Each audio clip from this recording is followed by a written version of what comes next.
Hello and welcome to Compliance Culture, the podcast where we explore what it really takes to embed compliance in practice, not just on paper. I'm Lucinda Carney, CEO of Actus, and each episode will be unpacking how organisations can move beyond tick box compliance to build a culture of genuine accountability, trust, and ethical behaviour. We'll be joined by experts and leaders who are making compliance meaningful, from consumer duty and SMCR to training, performance and leadership. So if you're looking to bridge the gap between rules and real-world behaviour, you're in the right place. Let's get started.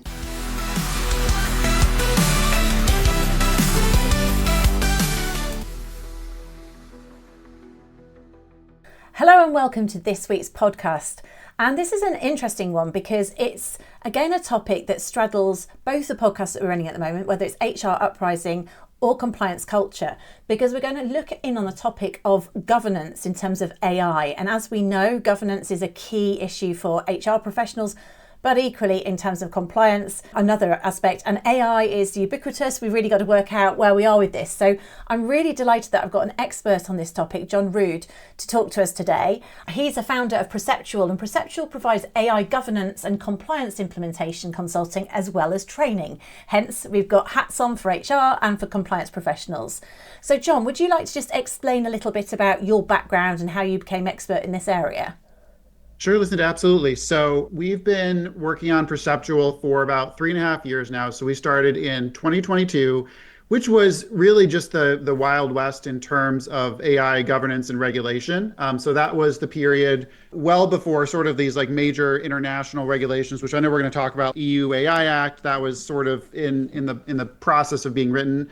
And what we found was organizations needed a lot of help figuring out what regulations applied to them. Even past sort of the regulatory world, organizations were trying to figure out what are their customers going to be looking for in terms of AI compliance, AI ethics, and AI governance down the road. So that's how we got into doing the work that we do. Originally, we had done a lot of AI audit work, which was required by a couple of the early regulations. Now, most of our business is in the world of AI governance. So we help organizations understand what are the rules that apply to them, what are the frameworks that get them to compliance, both with regulations and with the demands that their customers are going to put on them for safety and compliance, and then help organizations put those systems into place.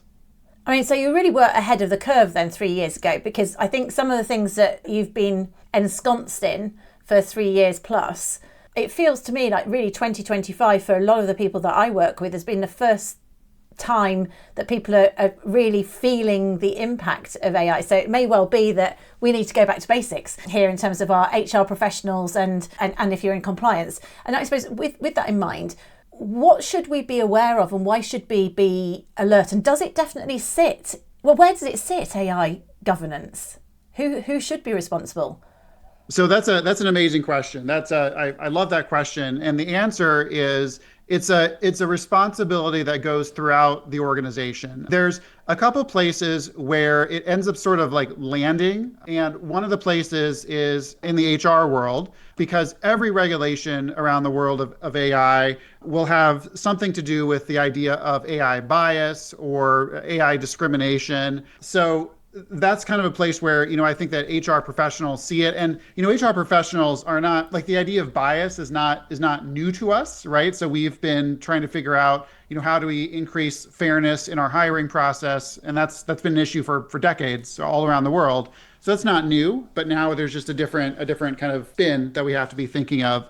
The other place that governance often lands is if an organization is large enough to have data security or privacy professionals, oftentimes it'll land on their desk as well. But the real answer to the question is governance ends up having to go throughout the organization. And if we say, governance just belongs only in HR or only in information security or only in IT, it doesn't end up working, right? Because the policies that we create to put governance into place have to filter throughout the entire organization. And if they don't do that, we end up with issues like shadow AI, with issues like no one reporting malconformities to the processes that we put in place. And that's where we get bias, liability, lack of fairness, lack of transparency, all of the problems.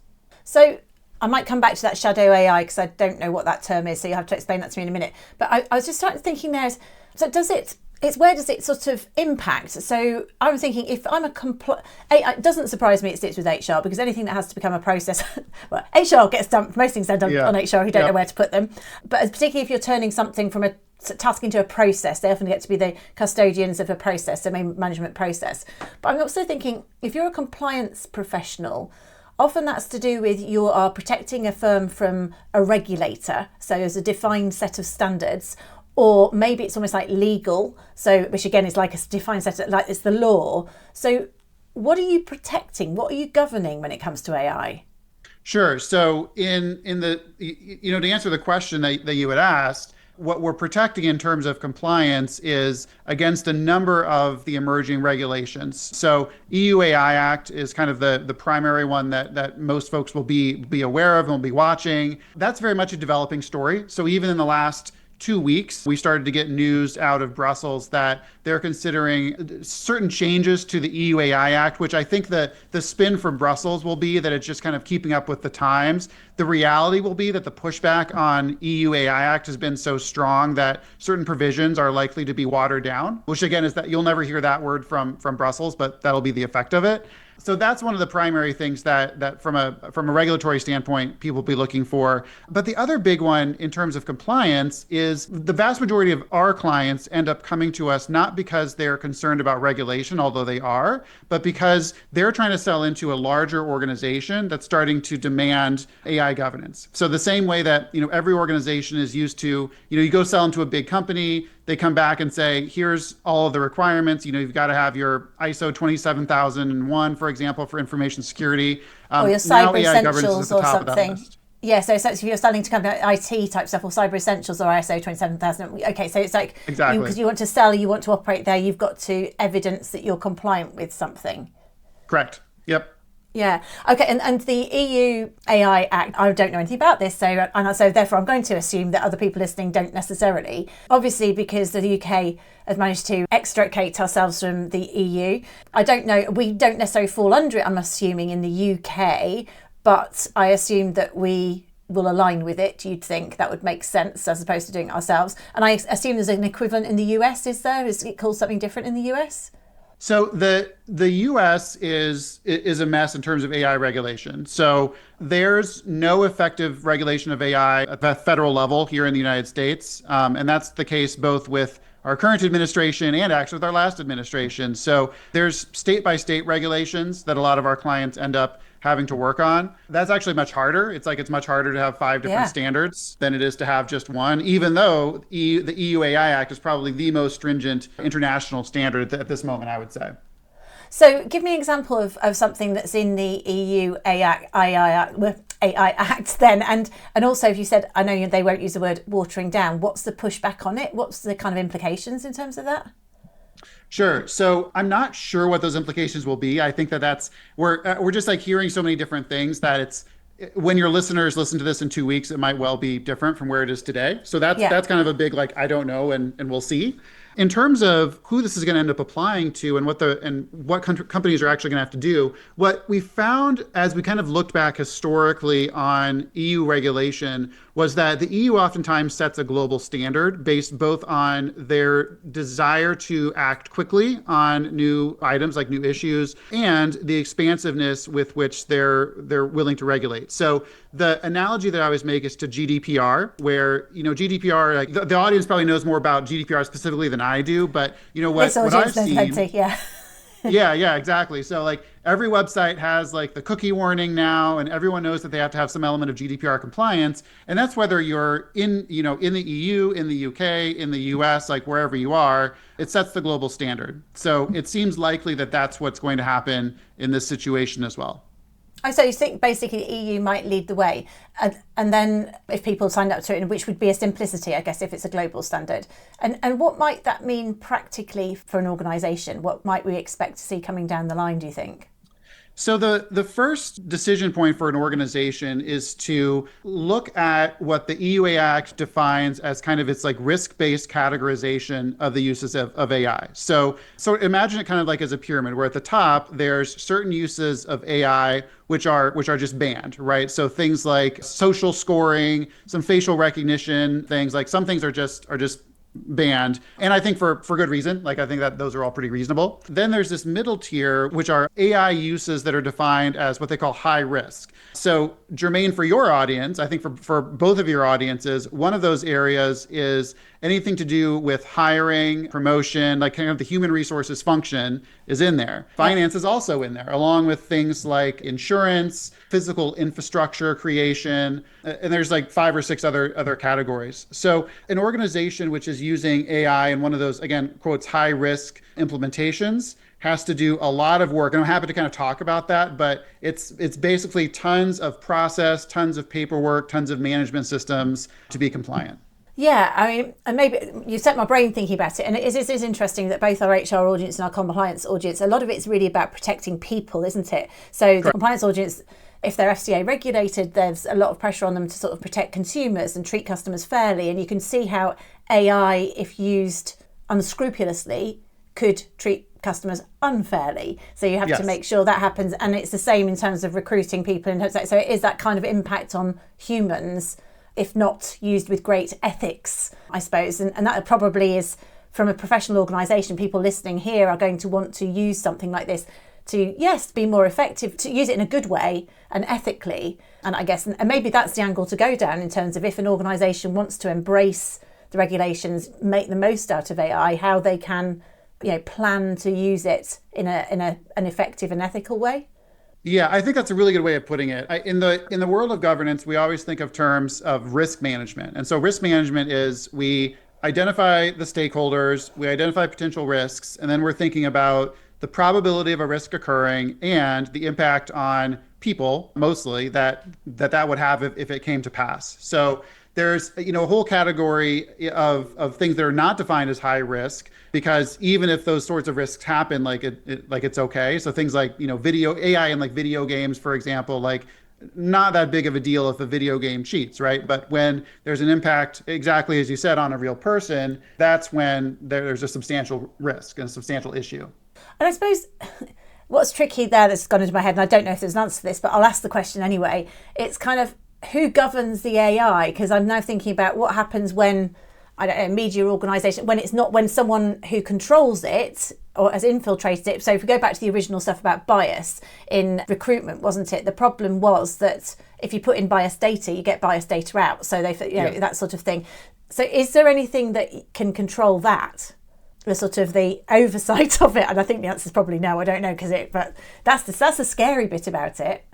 Yeah, no, it is. And your question of kind of whose responsibility is answered by our friends, the regulators, oftentimes as everybody, basically. So for EUAI Act, there are certain obligations that fall on the developers of the AI system, and there's obligations that fall on the deployers or users of the AI system. So one of the calls that we get pretty frequently is, an organization will call us and say, we don't develop AI, but we use AI in the course of, in the HR function, for example, in our HR information system software, in our applicant tracking system, which like everybody does, like literally everybody does those things. What do we need to do to be protected? And so there's certain governance functions that fall just on the people making the system, but the people using the system have their separate set of obligations as well.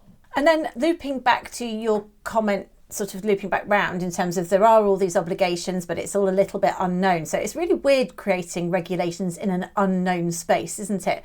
You're kind of, well, I suppose, what's the comeback on these things? Is there something that definitely, do you see these regulations becoming effective, getting properly tied down and actually coming into force for organisations? We've seen, that process has been a total mess, and it's been a mess everywhere. And it's for exactly the reason that you had identified, which is it's regulators that are trying to regulate a thing that is moving so quickly that number one, I'm not sure that there's a deep understanding on the part of every regulator on what they're regulating today, but the other part of it is like, if you think about EU AI Act, Brussels has been writing that for 3 years, right? And so now they're getting to the point where it was actually supposed to be going into effect in 2026, and there's all these doubts now about whether or not that's such a good idea. We've seen this in the US as well. So we saw one of the first regulations of AI was in New York City. We did a lot of work on that law, and a study was done that suggested that 99% of organizations are not compliant with that law. So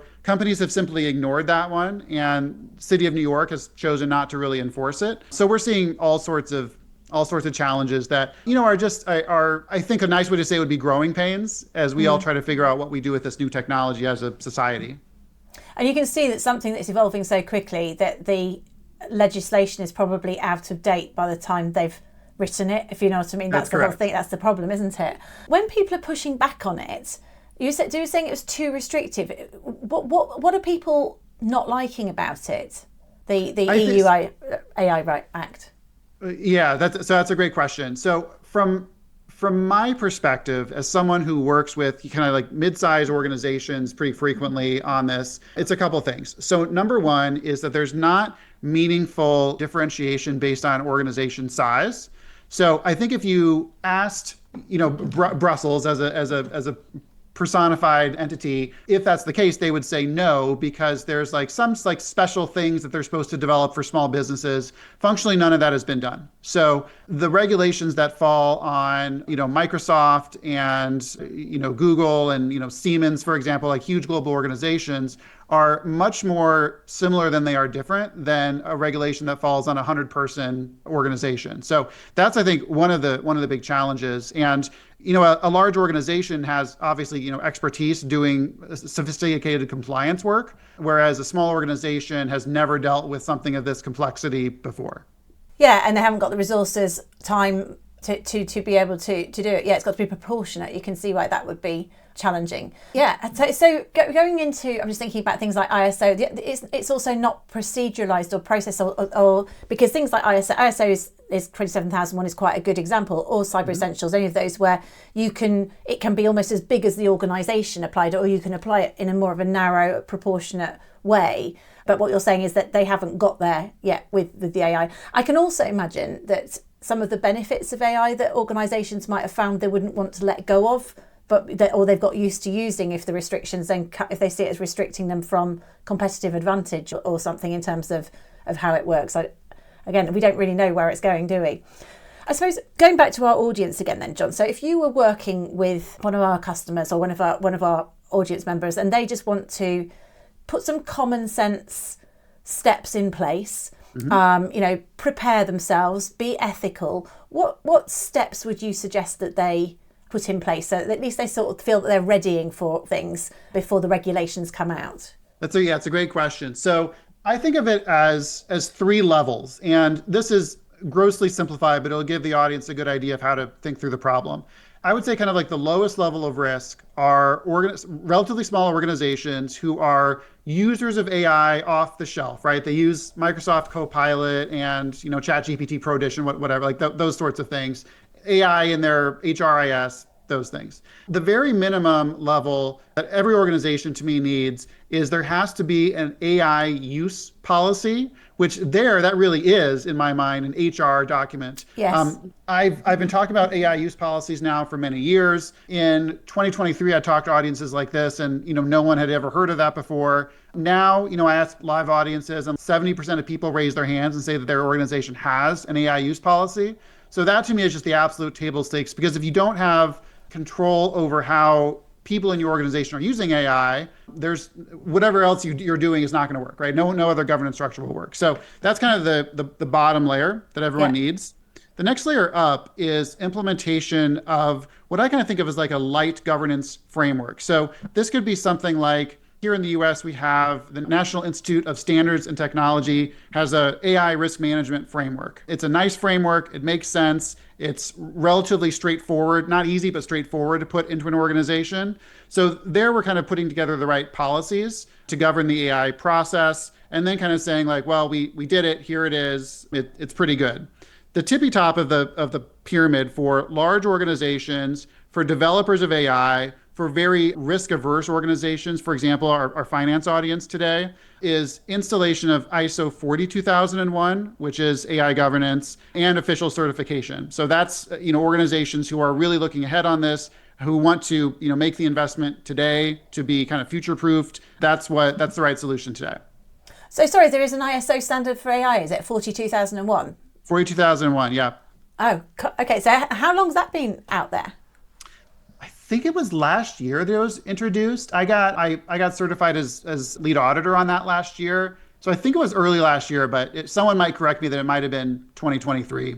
But quite recent. Okay. So that links nicely on then. So those are practical steps for many of our listeners. Just have you got a policy to start with that, put these things in place and then aspire to ISO, but at least even knowing it's there. And then in terms of training people and educating people, I know that's part of an arm of what you do as well. It is. Do you want to talk a little bit about what you recommend, what training people should have? Because it's all very well trying to govern it, but it's let loose, isn't it? People are using it. So it is. So how do we train people? So the way I think about it is there's kind of three levels that I think of the organization, and at the very top is the executives, the CEO, the board, the people that are making these decisions. And there's an element of training that I think is necessary for that audience around the idea of AI governance specifically, because that's part of some of the regulations and the frameworks that we've been talking about. So for example, in the EU AI Act, there's a section on AI literacy, and it's very specific that the people that are governing AI in the organization have to have the right kind of training to do so. It's very unclear as to what that training should entail. I'm happy to talk about that all day because that's the work that we do. But I think the executive level needs something like that on governance. I think that the folks kind of in the middle of the organization, so the department leaders, the directors, the managers, there's a level of training there as well that's oftentimes more specific to a function. So, here are the challenges that we might have with AI in the world of sales, in the world of finance, marketing, whatever. And then the part that I think that a lot of organizations miss is there has to be a baseline understanding of AI literacy for everyone in the organization, anyone who's using a computer at work, which I imagine is almost everybody now. And those are really basic things. Here are the reasons why we should not take, company assets and upload them to free version of ChatGPT, right? So stuff like that feels basic. But again, if we're not telling people that, we shouldn't expect that they're going to do it the right way. Yeah, it's almost like the cyber stuff again. So teaching people to not click on links in emails and things like that is exactly that kind of level of knowledge, which you shouldn't take for granted, to be honest. You can really get that. So you said that you're an expert at the top level. Just if you're just going to give a high level of somebody, the sort of things that you like to educate at the highest. So I get the middle, I get the bottom level there, and I get the middle level with saying it might be context specific. Just a high level strategic, if you're teaching board members, what sort of things do you focus on there? So we want to teach a couple things. Number one, we discuss a lot of what we've been talking about today, which is the kind of the risks involved in AI governance. And we're talking about it from three perspectives. One perspective is the regulatory compliance perspective, which obviously is quite important. The second is from the ethical standpoint, right? So here are the actual challenges with AI. Here's why there's regulation and how to avoid some of those challenges. And then the third is enabling the organization from perspective of going out in the market. So we're talking again there about here's what the market is going to expect. Here's what it's going to take. And then sometimes we'll do a more in-depth training on actually implementing AI governance standards, which is very technical, difficult work. Sometimes that gets kicked down to, again, HR, IT, the privacy and InfoSec department. And sometimes we're doing that in-depth training with those folks instead. Great. So I guess then in conclusion, John, because I think that it's quite an interesting topic, actually, whereas I don't think I would have thought that 9 months ago. Thank you, yeah. But in terms of just sort of wrapping this up, are there any sort of top tips that you'd like to leave with our listeners as to the sort of things that they should be doing or thinking or being aware of with regard to this topic? Yeah, absolutely. So my top thoughts are, number one, again, every organization needs an internal AI use policy. And if you don't have it, that really is, in my mind, like an emergency, basically. That's Q1 of next year is the time to get that done. And then past that, organizations that are doing any sort of business globally really have to start thinking about, instead of like, oh, this regulation or that regulation, ultimately, what all the regulations are pointing towards is a robust system of AI governance that follows either, ISO 42001 or one of the other frameworks. Putting those into effect is a process that, depending on size of the organization and complexity, is 4 to 18-month journey. So it's not easy. It's not straightforward. It requires a lot of trade-offs within the organization. So that's work to get started on now. So, if you're listening to this and you're a finance executive, for example, and you think, man, like this is going to be on my radar next year, it should be on your radar this year, because now is the time to start planting some of those seeds. Would you say that there are certain industries that need to be ahead of it over others, the 42001? Yeah, absolutely. So anything that's defined in EU AI Act as high risk, like that's the really simple way to define it. So I'll do the best I can off the top of my head. I'll miss a few. Education, finance, insurance, physical infrastructure, human resources and people management, defense. Oh, and I know I'm missing a couple, so I'll have to go back and study. But there's like 9 or 10, and that's most of them. So it's where the implications are high, because I think defense are significant. If it kind of takes over. I'm interested in the education one, just a slight segue. I know I was just trying to wrap up, but my daughter graduated last year and my son's at uni at the moment. And it's a minefield for unis in terms of the way, more just I think people using ChatGPT, not being able to use it. How do you tell if it's their own work? That kind of thing. So is that the implication in education, or is there a bigger, more significant one you're talking about? It's a little different. So what I'm talking about, so I talk to education audiences with some regularity, and we talk about both of those sides. So one side is how do students use the technology, which I think is very interesting. But the other side of it is, again, kind of from like a fairness perspective. It's things that have to do with like admissions or grading or who graduates. So, a simple example, very similar to the world of HR, which, the audience will be familiar with. On the admission side, if we're using AI to rank resume or to rank applications, that's an area that's kind of ripe for bias. It has real significant impacts on the lives of actual human beings. So that's going to be highly regulated. So it's like the HR piece again. And again, going back to our finance, takes us full circle again. It's the potential risk to individuals to over benefit some and disadvantage the disadvantaged type thing almost. Correct. Yeah, it exacerbates it. Thank you so much. I think that's a really interesting insight, John. And obviously, if our listeners want to know more, they can get in touch with you. I'll put your details in the show notes. I see you've got a free AI literacy certification for leaders that we'll put on the link. What is that? Is that That'd be great. What is it that they do there then? Is it a questionnaire or is it training? How does that work? So that's about a 90-minute training that we put together, and it's a step up from what I think everyone in the organization needs, but it's a kind of an outline of here are the high-level risks that are associated with AI. Here are some kind of the global frameworks that are being used to solve some of those challenges, and then here are what leaders should do. And there's a little certification exam at the end, which I think is a great start in getting executives kind of trained up on these issues. And you're providing that for free? That one's for free, yep. Amazing. Okay. And obviously they can then find out what else they do if they do it. So listeners, go to the show notes in this and there'll be a link to that. And also obviously a link to your webpage, John. And if people want to get hold of you on LinkedIn, how is it John Rood? Is there other ways you'd like them to get hold of you? How can they do that? Website is great. And then I'm on LinkedIn for sure. So shoot me a message on LinkedIn or fill out the form on our website. We'll be in touch. And that's Perceptual, the website. Yep. Perceptual.com. Perceptual.com, Perceptual.com. Fabulous. Nice. John, thank you so much for allowing me to ask lots of basic questions about actually a very interesting topic and making it engaging. Really appreciate you joining me today. It's been a pleasure. Thanks for the time. Thank you.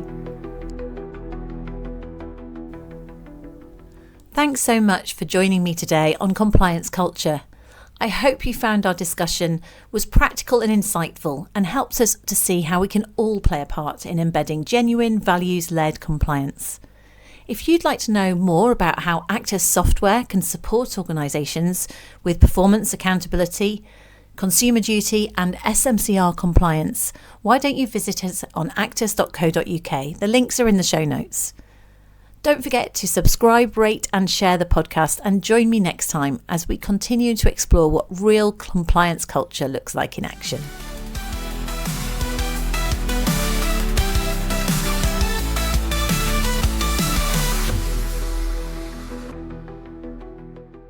When it's time to report to the board, clarity is everything. But all too often, key information is scattered amongst spreadsheets, emails, and disparate systems. With Actus oversight, governance becomes effortless. Your key consumer duty metrics, status, and outcomes are visualized in real-time dashboards, ready to share at the click of a button. Evidence accountability and progress without the admin headache. So when your board asks for proof, you already have it. Why don't you visit us on actus.co.uk